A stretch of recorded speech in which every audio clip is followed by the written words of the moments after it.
Hello and most welcome to 1945 of the H series. We will today continue and finish off Hao Tang's Wittgenstein and the dualism of the inner and the outer.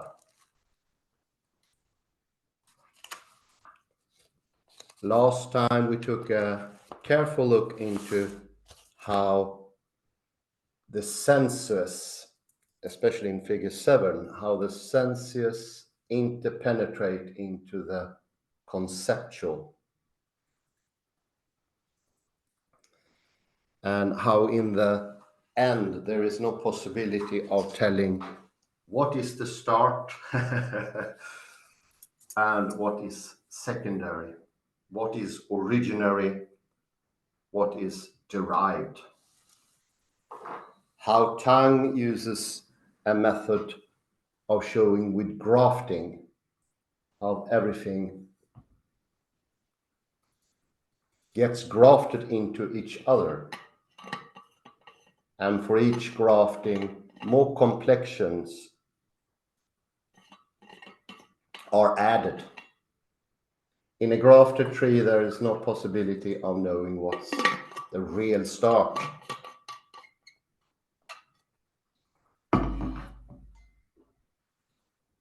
It's more akin to a complex weave, where not everything, as Kalle so many times pointed out, not everything is stemming from an origin, but the conceptual comes in and changes, making it a very complex interrelation, something that Carlo Rovelli calls quantum relational reality. We also heard the aspect of right brain wholeness, no beginning, no end. And we have previously also looked into, when we checked mathematics, into finitism.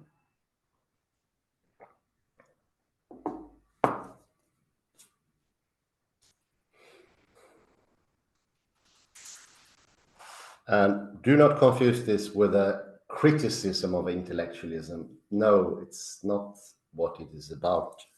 We have, of course, absolute need for distinction, comparison, classifications, abstraction, and all those things.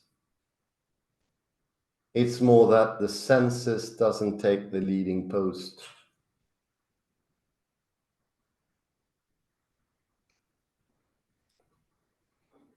And how it's a constant interception, mixing from the side of the conceptual into the senses, changing the senses.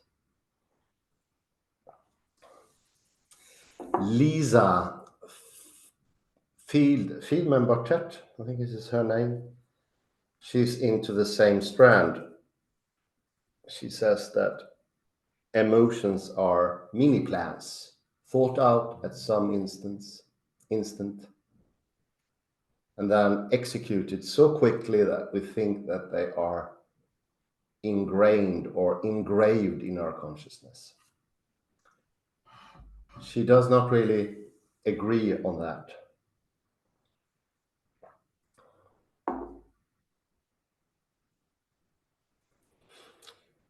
Well, let's continue where we ended last time.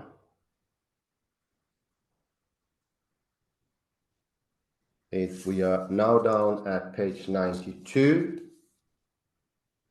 1, 2, 3, 4, the 5th paragraph, beginning with these discussions.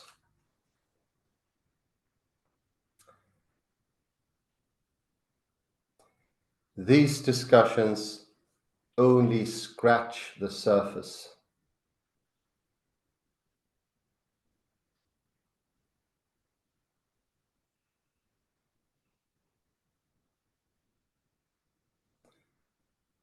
but they do bring out the power and legitimacy of the forces driving the incision of language.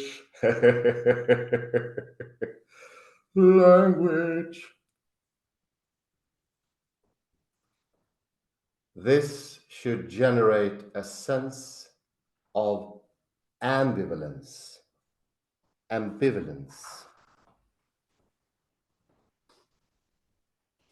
about language.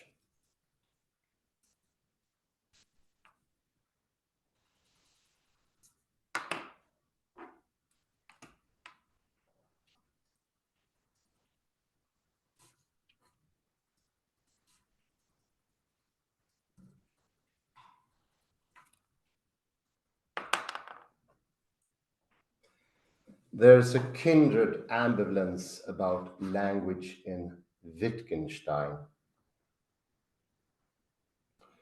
In Wittgenstein,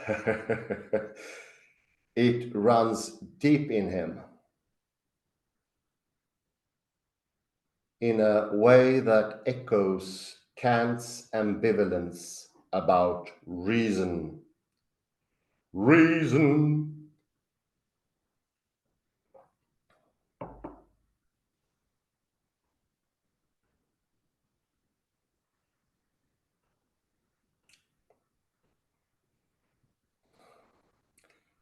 For Wittgenstein, in his therapeutic treatments of philosophical problems, is especially keen on rooting out sources of philosophical trouble that lie deep in our language itself.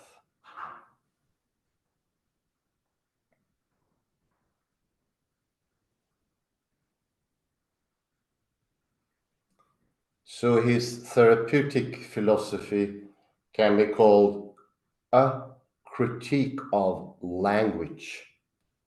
A critique of language.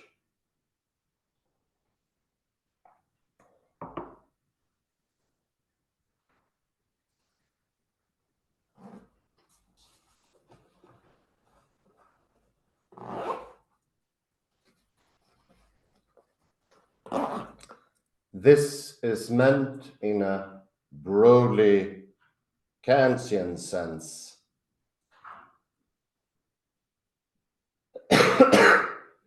because Wittgenstein shows a deep sense that, to put it in terms echoing Kant, human language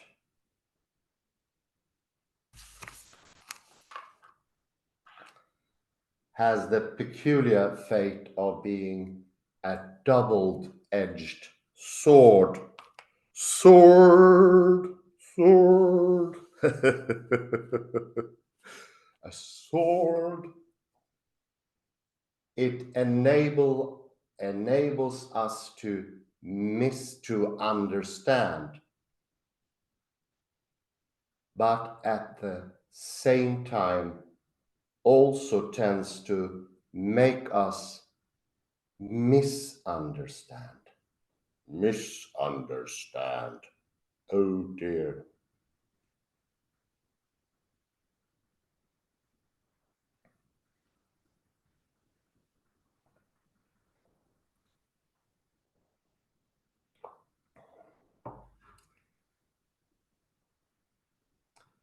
This deep sense of ambivalence is explicit in such aphorisms as this: philosophy is a battle against the bewitchment of our intelligence by means of language. By language.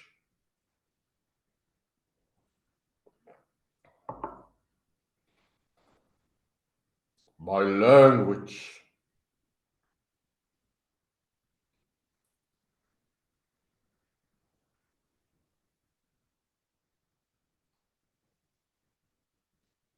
it is significant that Wittgenstein locates the source of philosophical bewitchment not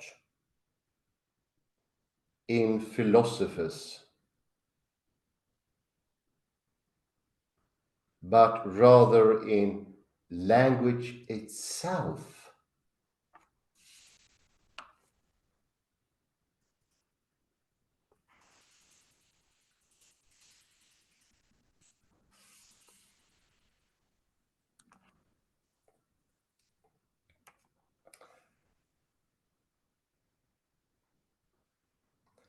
And by this, he does not mean the jargon-strewn language of philosophers, but the ordinary language of ordinary people.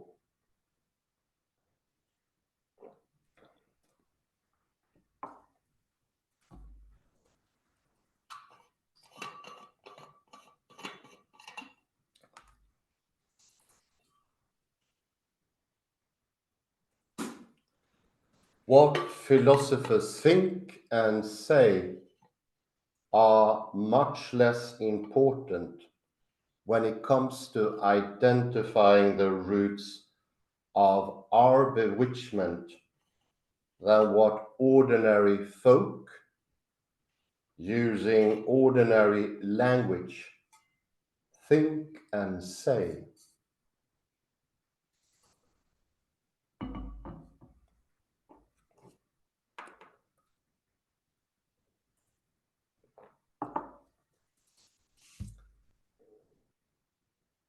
And what they think and say is not mere thought or mere words, but a reflection of their way of life. Because to imagine a language means to imagine a form of life. A life.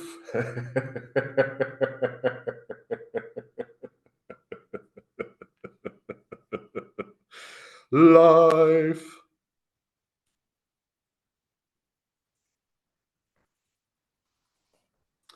A critique of language is thus at root a critique of human life itself. Here.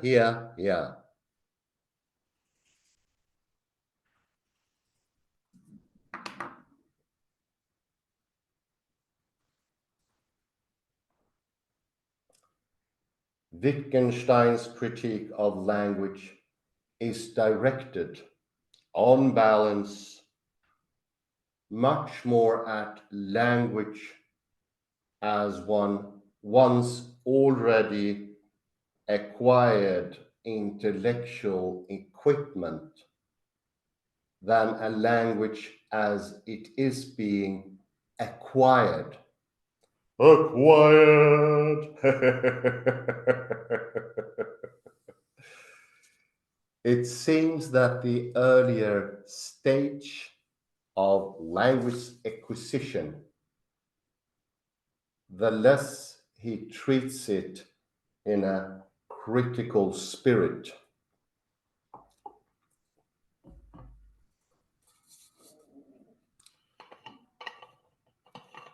On the other hand, he would also insist on a close conceptual link between the mature mastery of language and its initial acquisition. Acquisition.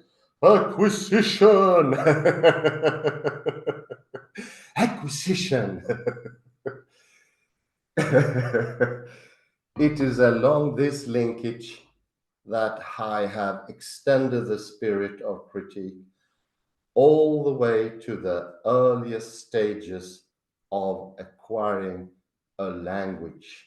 a language. And that finished the read of Hao Tang's Wittgenstein and the dualism of the inner and the outer.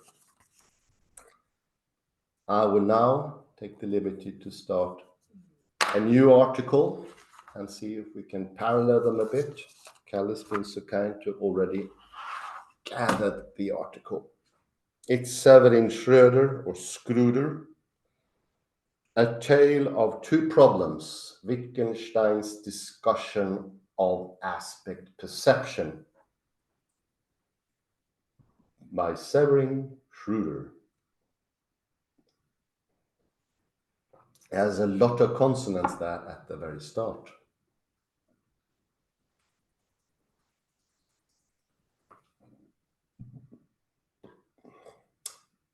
Between 1946 and 49, Wittgenstein occupied himself intensely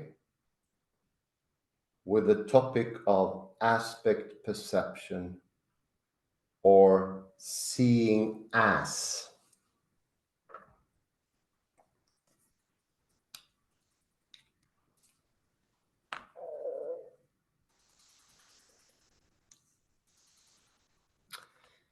It is one of his main concerns in the typescripts and manuscripts that have now been published as Remarks on the Philosophy of Psychology.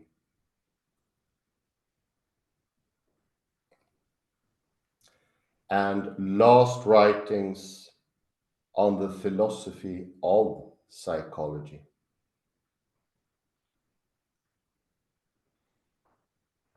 And it is discussed at considerable length in the selection of remarks Wittgenstein culled from those volumes in 1949, and which was eventually printed under the title Part 2 of Philosophical Investigations. Investigations.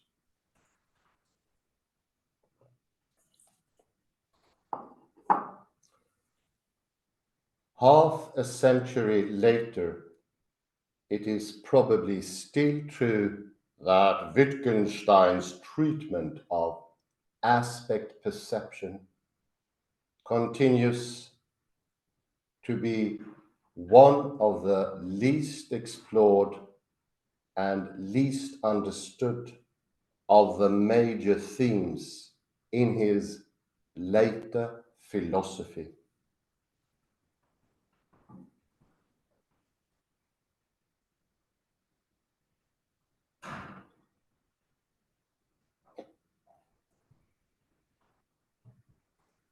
In his 1949 selection, Wittgenstein begins the discussion of aspect perception with the following distinction.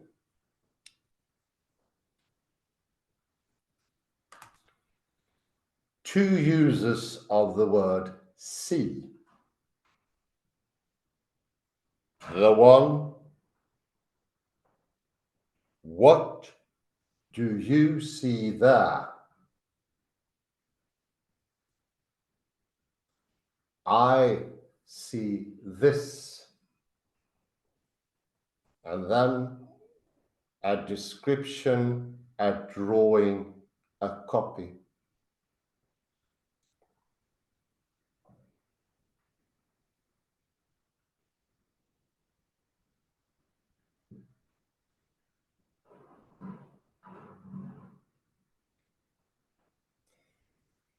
The other, I see a likeness in these two faces.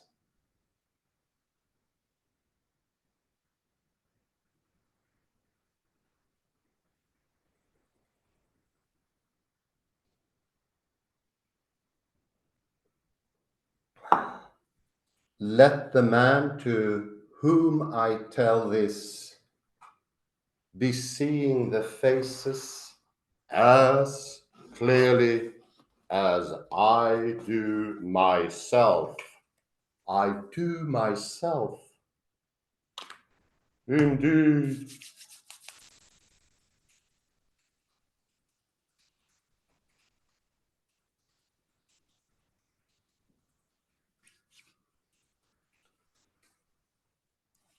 What is important is the categorical difference between the two objects of sight.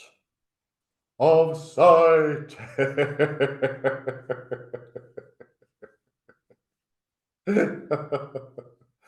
Of sight.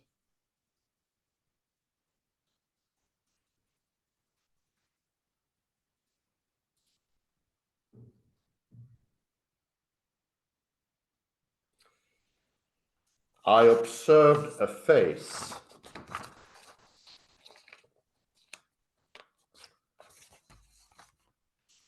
And then suddenly notice a likeness to another.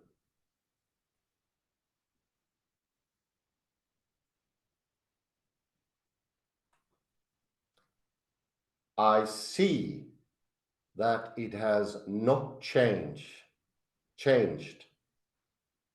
and yet I see it differently. I call this experience noticing an aspect. An aspect, an aspect.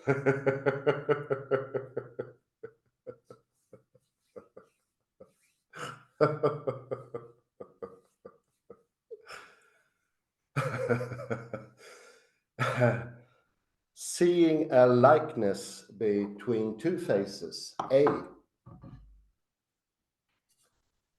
is only the first of a number of examples Wittgenstein considers.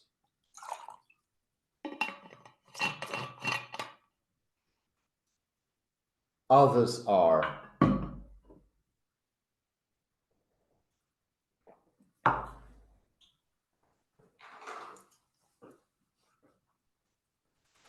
seeing a geometrical drawing as a glass cube,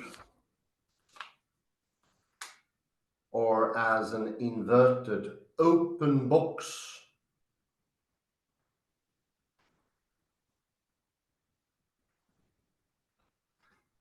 or as three boards forming a solid angle. Angle, angle, angle.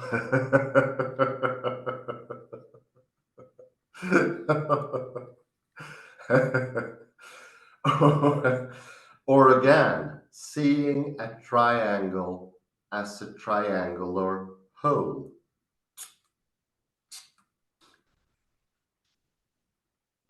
As a solid, as a geometrical drawing, as standing on its base, as hanging from its apex, as a mountain, mountain dweller,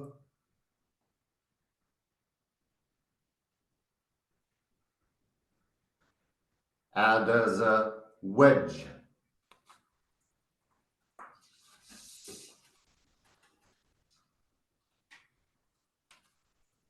as an arrow or pointer,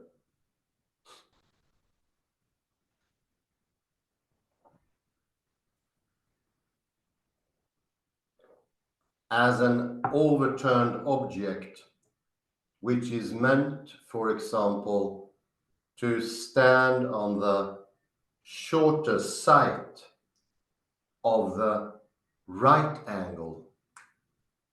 as a half parallelogram, etc., etc., etc.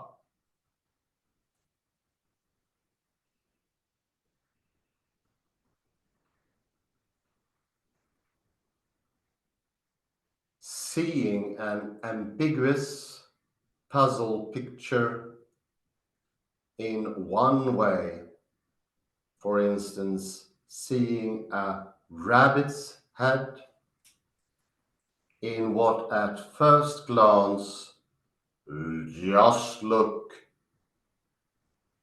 like the drawing of a duck's head. Any familiar color? Duck's head.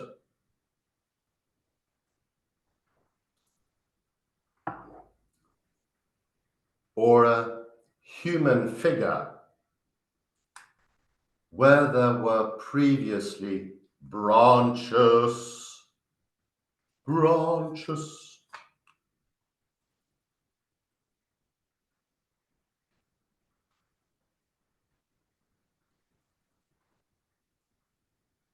Suddenly recognizing a familiar object in an unusual position of lightning, or recognizing an old acquaintance. Acquaintance.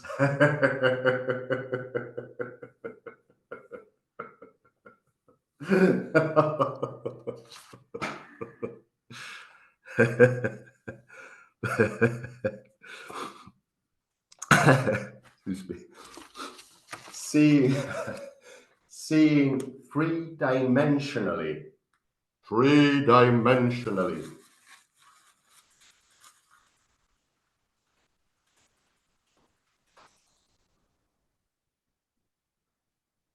Seeing a sphere in a picture as floating in the air, or seeing a horse in a picture as galloping forward, indeed.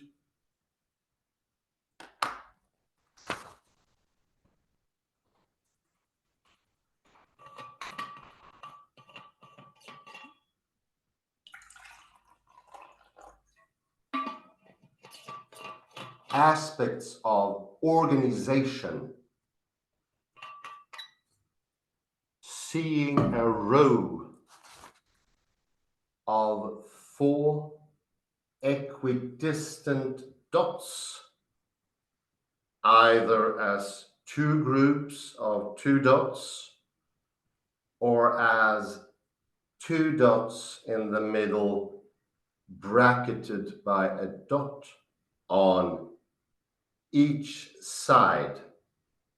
Each side.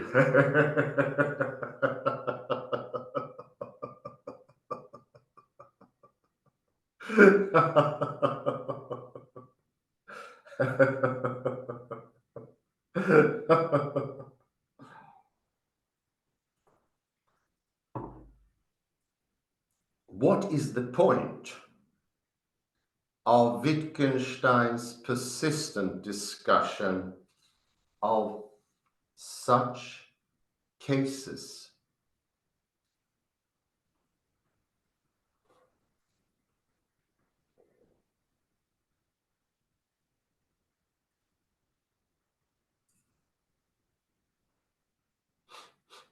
Whence, it's not an often heard phrase, whence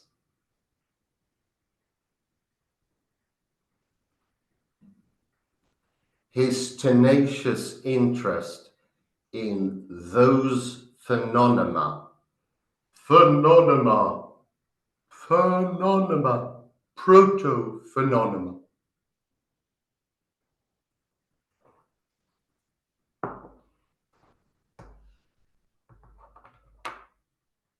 One,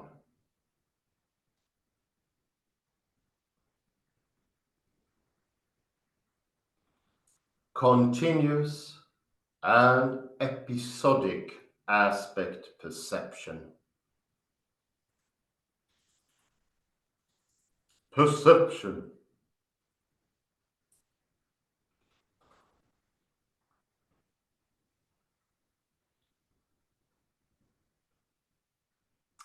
It is true. In the course of Wittgenstein's discussion of seeing as certain philosophical theories of visual perception are criticized and rejected.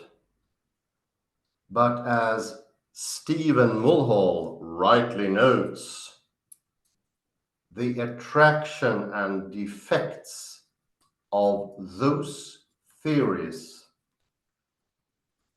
however important to bring out, cannot fully explain Wittgenstein's abiding fascination with the topic. The topic. Indeed, the topic.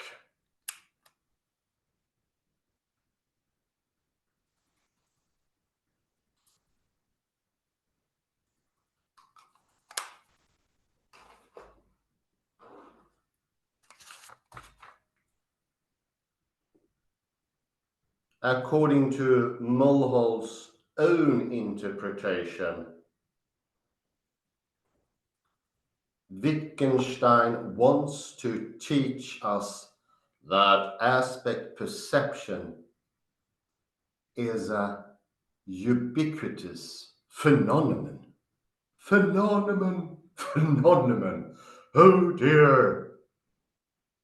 Everything we perceive in its relevant aspect. In a picture, we immediately see what it represents and respond to it accordingly.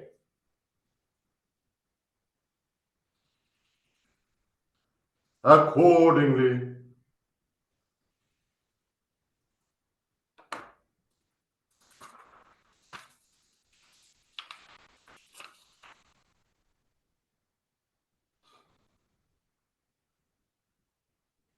Just as we always see artifacts as what they are for us,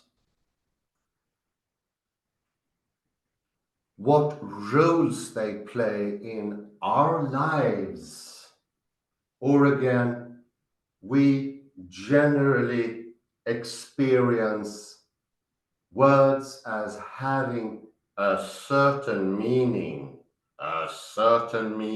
amongst others. Others.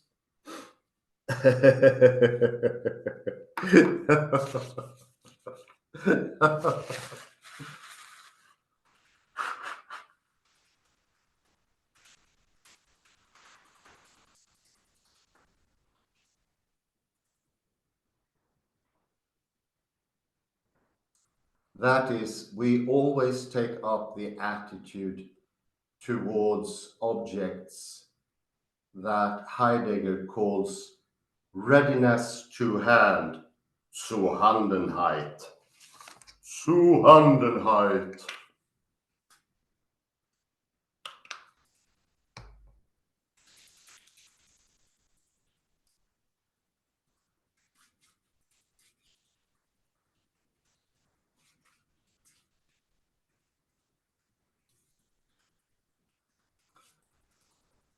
There is indeed textual support for Mulhall's interpretation.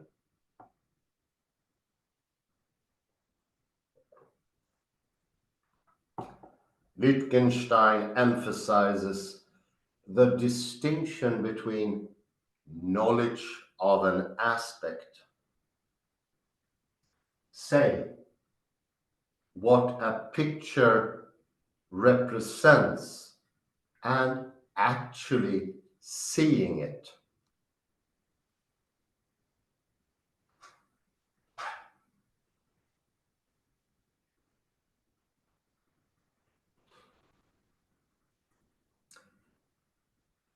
When should I call just knowing not seeing?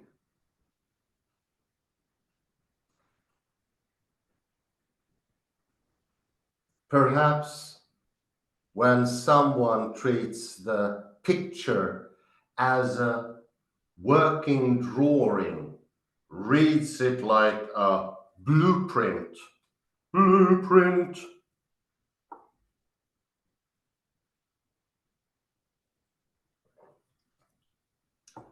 That is not our attitude towards a portrait or a photograph. We do not just read off some information about the visual appearance of a person. No, we see the person in the picture.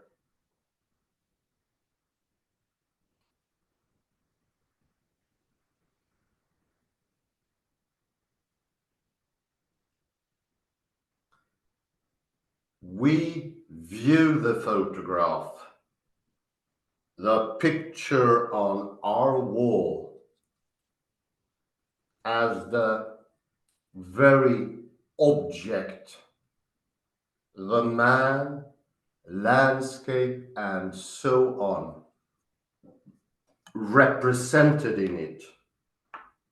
Represented in it. Represented.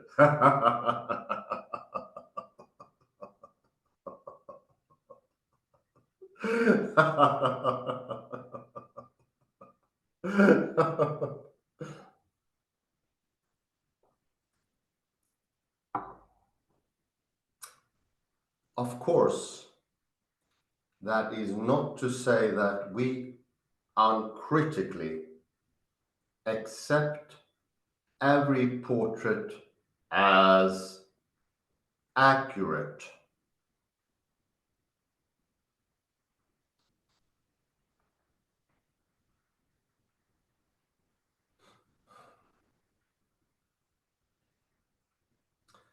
We may, for example, have grave doubts whether Shakespeare really looked like the man in the flower portrait.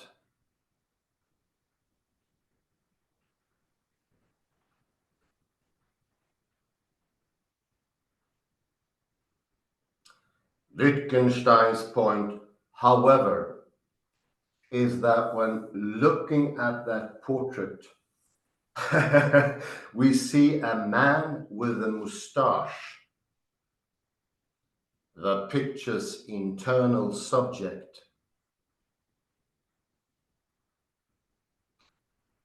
and don't just apprehend pieces of information about the appearance of a man, for instance, that he has a moustache.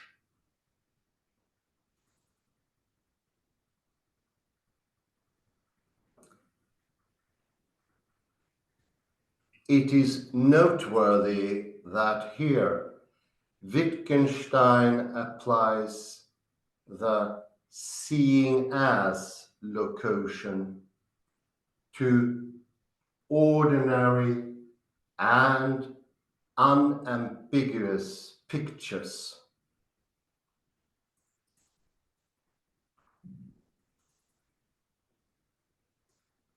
And not only the puzzle pictures that can be seen first as one thing and then as another, I'd say that's pretty important.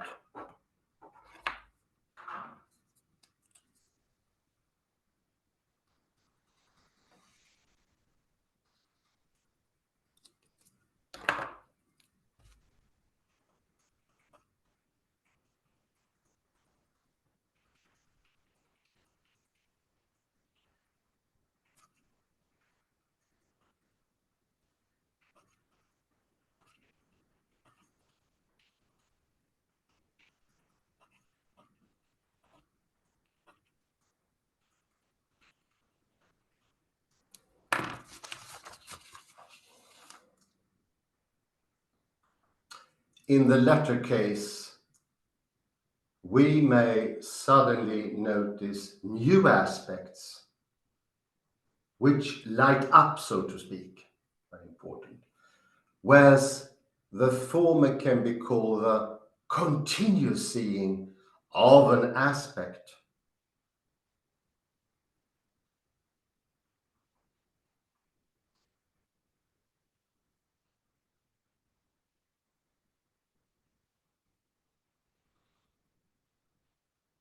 Mulhall's claim is that in spite of the fact that most of the time Wittgenstein appears to discuss cases of aspect change, the concept of continuous aspect perception and the general attitude it characterizes is his real concern.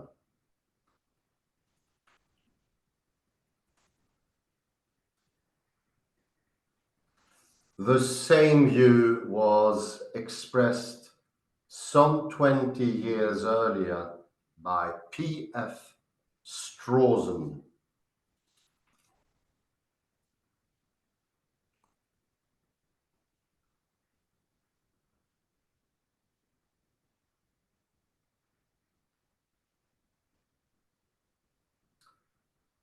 The striking case of the change of aspects merely dramatizes for us a feature, namely seeing as, which is present in perception in general. I'd say that's a pretty darn good spot to have a pause. In general.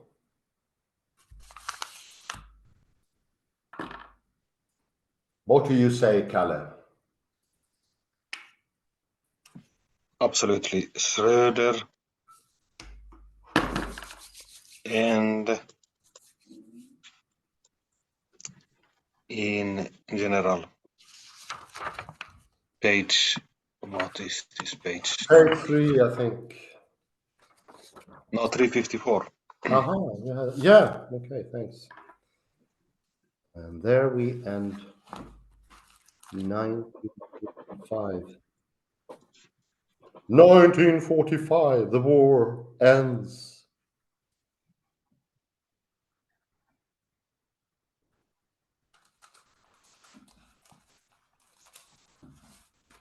So it's between 352 and 54.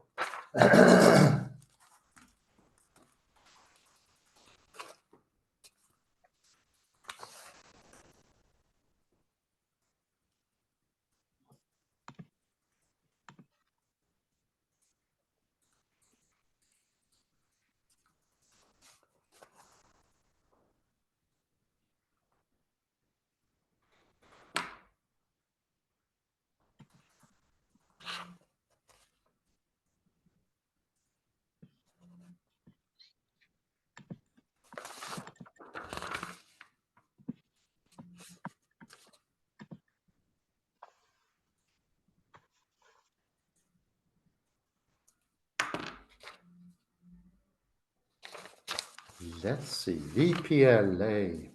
Let's go back and just have a quick check with your permission on the latest read to finish off the outer. Tang. Yeah. Tang Hao Tang. Hao Tang. Hang Tang. I think that's a short mark. I like this at the end of 92, the very end there. I'm just going to read half the sentence. Human language has the peculiar fate of being a double-edged sword. It enables us to understand, but at the same time also tends to make us misunderstand.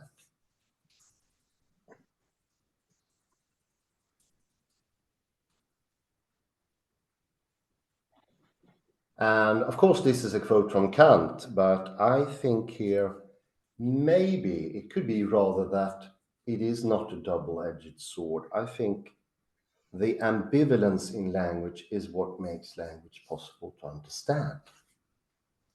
And I assume, my assumption here is that that's the point of Wittgenstein as well. It's not a double-edged sword. It's not a defect. The ambiguity of language is actually incredibly important. The liveliness, the possibility for transferring different fractal messages or what you like is forced or fueled, could be a better word. I don't know which to choose, is fueled by the ambiguity itself.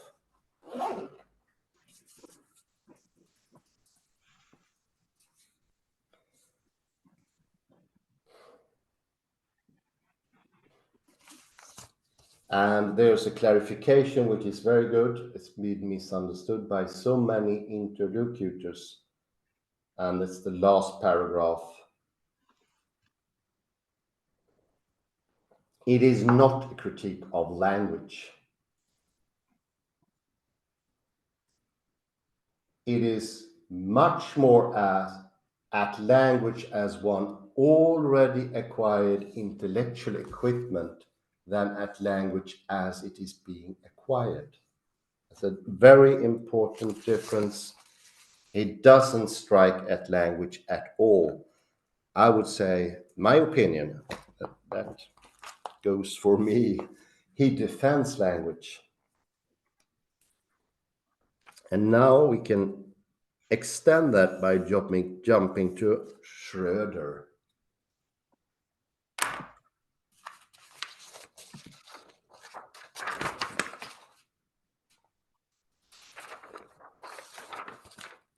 On page 53, 353. We saw a lot of examples here.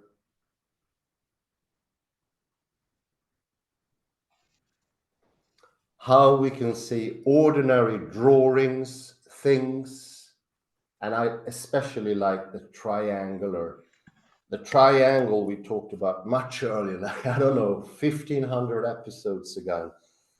Jude and Barbie shows that everything can be derived from a triangle because it can be seen in so a myriad of ways.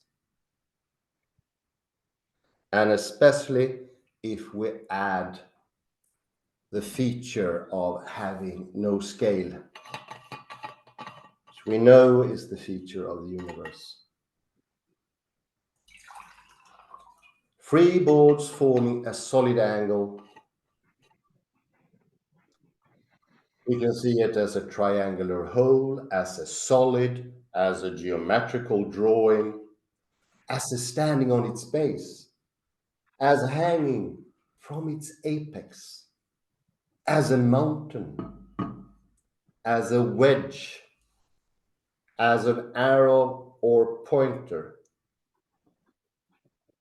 as an overturned object which is meant, for example, to stand on the shortest side of the right angle, as a half parallelogram, all these things. And we previously looked into chirality. In chirality, this is so clear, especially in the OSMA problem, but also an arrow. I think Most of you remember the arrow example with signposts having arrows. They might as well be aspectly seen as showing you to take the right, when we Westerners perceive them to be pointing left, depending from where you are. G, if you go to that one, a bit down.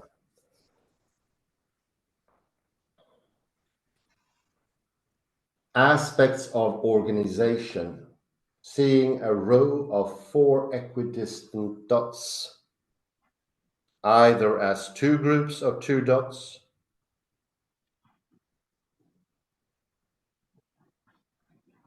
or as 2 dots in the middle bracketed by a dot on each side.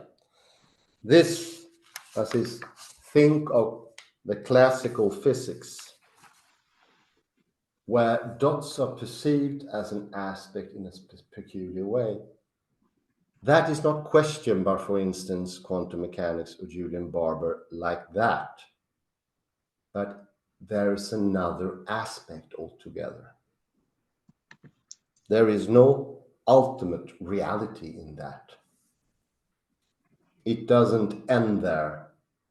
More can come to the flow, most definitely. And we also discussed this in mathematics and logic.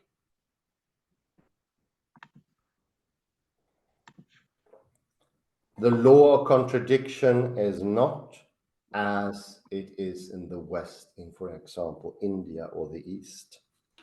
All about aspect seeing, even down to physics. It's a matter of aspect. And this is almost what Bohm said about the quantum superposition between a wave and a particle. It's the aspect that determines it. The world makes sense and becomes physical or wave-like because of the aspects that are directly there. I would refrain to say the idea perceive them, because that adds translates a confusion. Also, beware of this. Interpret something like something. That gives the idea of an absolute origin out there. There is no origin. There's no originary atom. Remember Auge Bohr.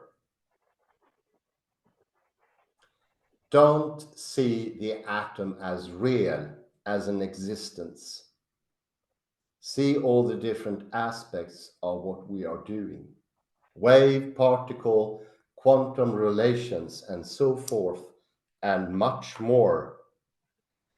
The whole language is a play on aspects and meanings, and it goes for the whole lived world. Our lived world is just that. It's a play. It's really a word game, a language game. Enjoy the fun. Do enjoy it. Kalle, please come in. Hi, hello. So let me go to Tang. 1945. No, excuse me. Previous page here. 95. Yes, this page here. It's page 92. Page 93. 92. 92. 92, okay.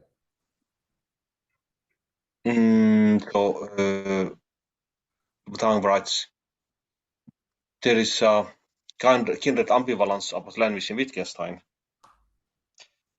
But reading Tang it seems that with ambivalence he means suspicion.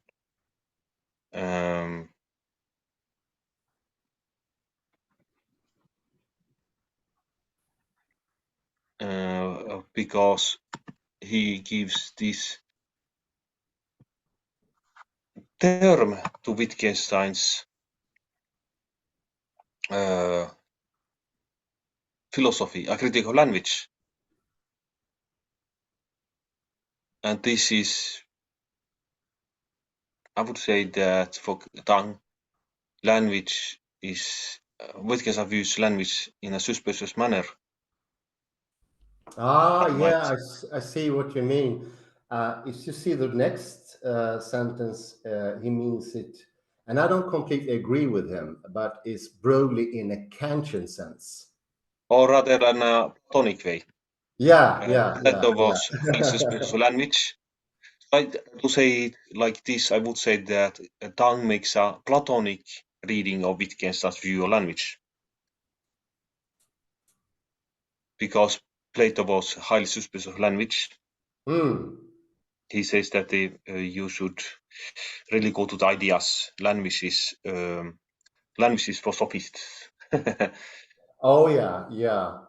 You should go to the pure ideas, the origins, the senses. I think it would be called the senses here in the terminology that we find here. And I don't agree with Kant that it's a double-edged sword, as you heard before, as I said. Absolutely. The So ambiguity is absolutely necessary. we had discussed this sentence before, but let us look because it's so crucial. Let me see. No, what happened now?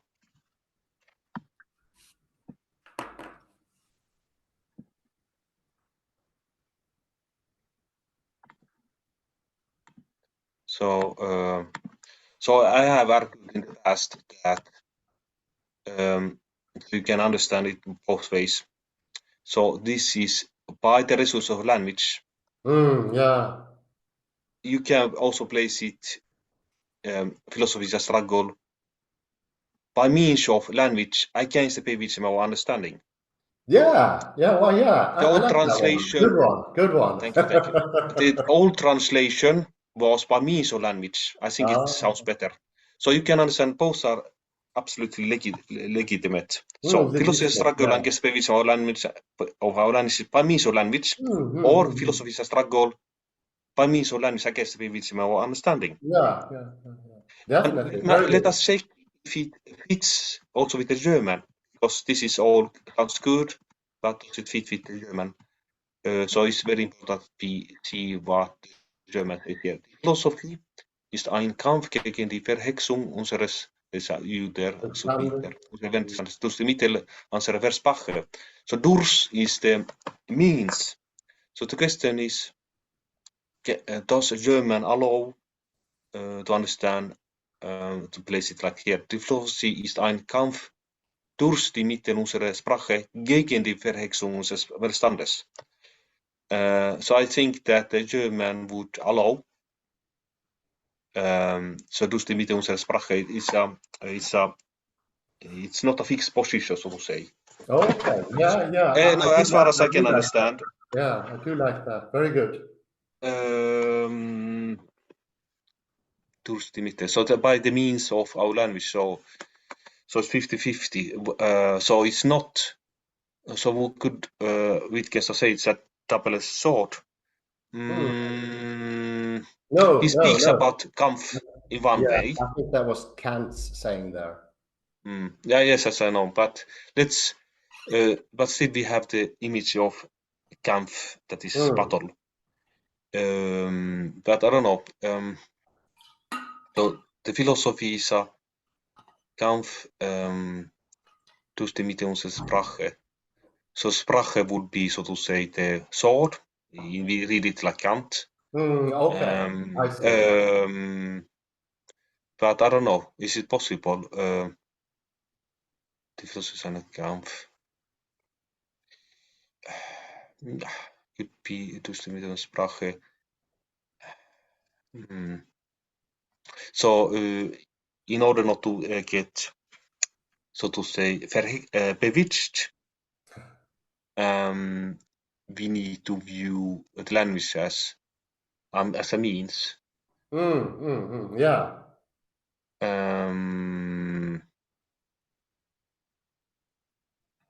It's not an enemy. No. As I pointed out here, it's the what did I read from? Let's see here.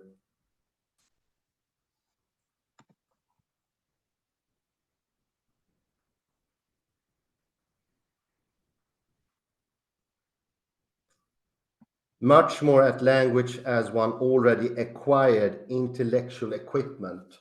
So the confusion comes with the intellectual equipment, but there's nothing wrong with language itself. It's perfectly fine.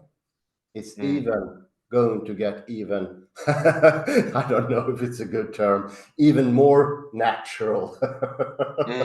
So the question is, put it simply, so does by means of language belong to the word understanding? Do you understand? Yeah.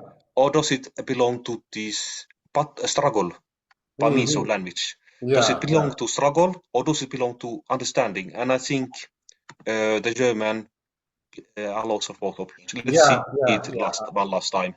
I'll say as well. They have a free word order as long as you stick to the object. Definitely, yeah. Okay, I also see it as the aspect seeing is Wittgenstein pointing out that that's sort of, you shouldn't use those terms, but foundational in language, that there are different aspects all the time going on, not only in the duck rabbit or not only in a kaleidoscope or this puzzle, but all the time.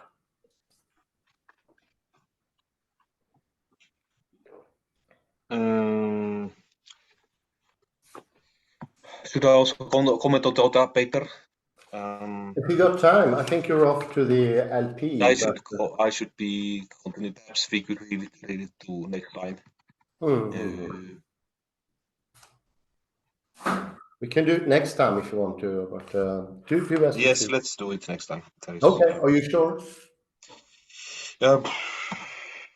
Let me see. I suppose I could say something.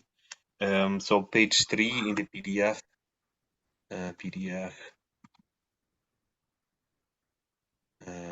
So the question this is interesting about. So it's a kind of Heideggerian reading of Wittgenstein. Yeah. And done by Schroeder, Severin Schroeder. So it's, but I don't necessarily agree with this notes for this phrase. I'm a little bit dubious about this phrase. But it might work. It is noteworthy that here Wittgenstein applies the seeing as locution to ordinary and unambiguous pictures, and not only to puzzle pictures. Because here you create a dichotomy, so to say, between normal pictures and ambiguous pictures. Oh, yeah, I see what you mean. Yeah, I don't think it needs to be there, but yeah, you can end up in that. Yes, of course, it's very tempting, and we usually do that. Good We have point, normal Alex. portraits. Very good point. Look up that, nota bene. That's a good point. Maybe we'll end there. Yeah, let's end there. I say thank you. Thank you, Kalle, for pointing that good thing out. And sometimes Wittgenstein is a bit of a quagmire. You can always fall into some trap, and so very good. Yeah, definitely. There is no dichotomy between puzzle pictures, the duck rabbit, and ordinary things. It's dangers all around the corner. Thank you, everyone, for participating. Have a look-see. Have a beautiful morning, day, or afternoon, wherever you are. Bye-bye for now.